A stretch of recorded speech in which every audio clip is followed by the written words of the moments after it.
Hello guys, ഇന്ന് ഞാനൊരു video ചെയ്യാൻ ഉദ്ദേശിക്കുന്നുണ്ട്. അത് മാമോഗ്രാം എന്ന് പറയുന്നത് ബ്രസ്റ്റിനെ കുറിച്ചുള്ള ഒരു അവയർനെസ്സാണ് ഇന്നത്തെ എൻ്റെ വിഷയം. എല്ലാവരും എന്നെ സപ്പോർട്ട് ചെയ്യുമെന്ന് ഞാൻ വിശ്വസിക്കുന്നു. എല്ലാവർക്കും അറിയാമല്ലോ, ബ്രസ്റ്റ് ക്യാൻസർ എന്ന് പറയുമ്പോൾ എല്ലാവർക്കും ഒരു പേടി സ്വപ്നമാണ്.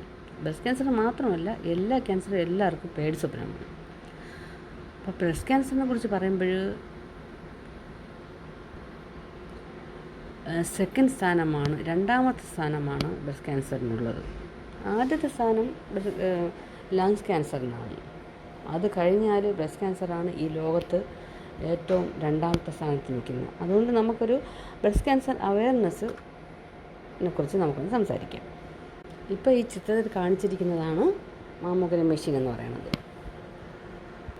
മെഷീനെ കുറിച്ചൊക്കെ നമുക്ക് പിന്നെ സംസാരിക്കാം. അപ്പോൾ എങ്ങനെയാണ് മാമോഗ്രാം, എന്തിനാണ് ചെയ്യുന്നത്, ആരൊക്കെ ചെയ്യണം, എങ്ങനെയൊക്കെയാണ് നമ്മൾ സ്വയമായി പരിശോധിക്കേണ്ടത് എന്നൊക്കെക്കുറിച്ച് നമുക്ക് സംസാരിക്കാം. ഇപ്പോൾ മാമോഗ്രാം ചെയ്യുക എന്ന് പറയുമ്പോൾ തന്നെ പേഷ്യൻസിന് ഭയങ്കര പേടിയുള്ള ഒരു കാര്യമാണ്. കാരണം മാമോഗ്രാം ചെയ്യുമ്പോഴത്തേനും നമ്മൾ പ്രസ് ചെയ്യുന്നത് കൊണ്ട് ഭയങ്കരമായിട്ട് വേദന എടുക്കും. അത് കാരണം കൂടുതൽ പേഷ്യൻറ്റും വളരെ എക്സൈറ്റഡാണ് നമുക്ക് ഇവിടെ മാമോഗ്രാം ചെയ്യാൻ വരുന്നത്. അത് സോഷ്യൽ മീഡിയയിലുള്ള യൂട്യൂബിലും ഉള്ള ഇതെല്ലാം അവർ നോക്കിയിട്ട് ആണ് ഇങ്ങനെയൊക്കെ ഭയങ്കര പേടിയെന്ന് പറഞ്ഞുകൊണ്ടാണ് വരുന്നത്. ആക്ച്വലി മാമോഗ്രാം എടുക്കുമ്പോഴത്തേനും ശകലം വേദന എടുക്കും. അത് അപ്പം തന്നെ അങ്ങ് മാറുകയും ചെയ്യും. രണ്ട് രീതിയിലുള്ള മാമോഗ്രാമാണ് നമ്മൾ ചെയ്യുന്നത്. ഒന്നെന്ന് പറയുമ്പോൾ screening and diagnosis mammogram.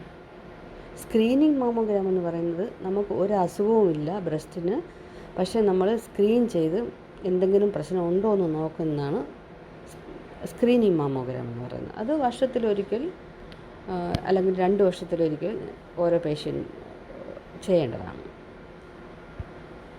Diagnosis mammogram എന്ന് പറയുന്നത് നമുക്ക് മുഴയുണ്ട് അല്ലെങ്കിൽ എന്തെങ്കിലും വേദനയുണ്ട് അങ്ങനെയുള്ളതിനെയാണ് ഡയഗ്നോസിസ് മാമോഗ്രാം എന്ന് പറയുന്നത്.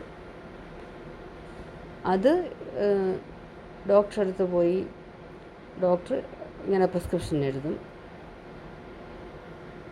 പേഷ്യൻറ്റിന് ഇന്ന പ്രോബ്ലം ഉണ്ട്, അതുകൊണ്ട് ഡയഗ്നോസിസ് മാമോഗ്രാം ചെയ്യണമെന്ന് പറഞ്ഞുകൊണ്ട് ഡോക്ടർ എഴുതും.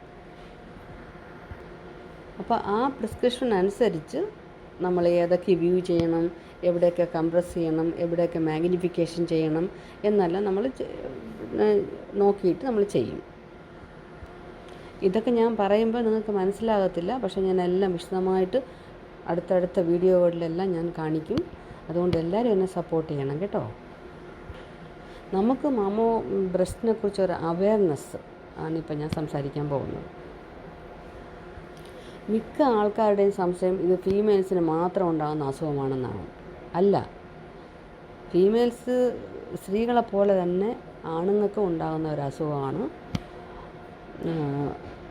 Breast cancer. ഒരു 100% ഫീമെയിൽസിന് നമ്മൾ എടുക്കുമ്പോൾ ഒരു 2% മെയിൽസിന് നമ്മൾ ചെയ്യാറുണ്ട്. ഈ ക്യാൻസറിൻ്റെ ഇതിൽ 5ാം സ്ഥാനത്താണ് നമുക്ക് ബ്രസ്റ്റ് ക്യാൻസർ. അപ്പോൾ അതിനനുസരിച്ചുള്ള അവയർനെസ് നമുക്കുണ്ടാവണം. അവയർനെസ് അനുസരിച്ച്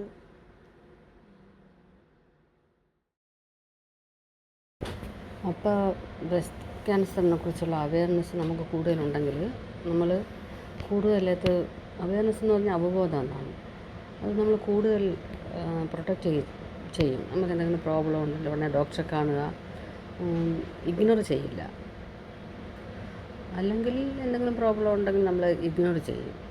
അത് ശകലം വേദനയല്ലേ ഉള്ളൂ, പോകും എന്നൊക്കെ വിചാരിച്ചങ്ങനെ ഇരിക്കും. അതുകൊണ്ടാണ് നമ്മൾ ബ്രസ്റ്റ് ക്യാൻസറിനെ കുറിച്ച് അവയർനെസ് കൊടുക്കുന്നത്.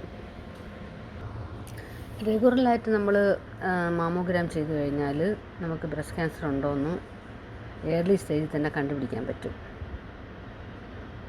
അപ്പോൾ ഏർലി സ്റ്റേജിൽ നമ്മൾ ബ്രസ്റ്റ് ക്യാൻസർ കണ്ടുപിടിച്ചാൽ അത് സക്സസ്ഫുള്ളാവും അതിൻ്റെ ട്രീറ്റ്മെൻറ്റ്. ഏർലി സ്റ്റേജിൽ നമ്മൾ ഈ ബ്രസ്റ്റ് ക്യാൻസറിനെ കണ്ടുപിടിച്ചാൽ ഉണ്ടാകുന്ന ഗുണങ്ങളെന്ന് പറയുന്നത് അതൊരു ചെറുതായിരിക്കും. ബ്രസ്റ്റ് ടിഷ്യൂവിൽ മാത്രമായിട്ട് ഒതുങ്ങി നിൽക്കുന്ന ഒരു ക്യാൻസറായിരിക്കും അത്.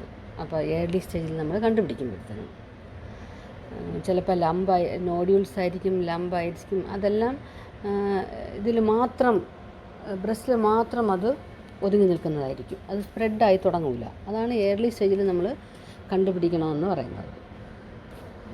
അപ്പോൾ എല്ലാ ബ്രസ്റ്റ് ക്യാൻസറിനെ കുറിച്ചും അത് എങ്ങനെയാണ് കണ്ടുപിടിക്കുന്നതെന്നും എങ്ങനെ ചെയ്യുന്നതെന്നും എല്ലാത്തിനെക്കുറിച്ചും ഞാൻ അടുത്ത വീഡിയോയിൽ ക്ലാസ് ഇടുന്നതായിരിക്കും. അപ്പോൾ എൻ്റെ വീഡിയോ എല്ലാം കണ്ടിട്ട് എന്നെ സപ്പോർട്ട് ചെയ്യണമെന്ന് ഞാൻ അപേക്ഷിക്കുകയാണ്. Thank you for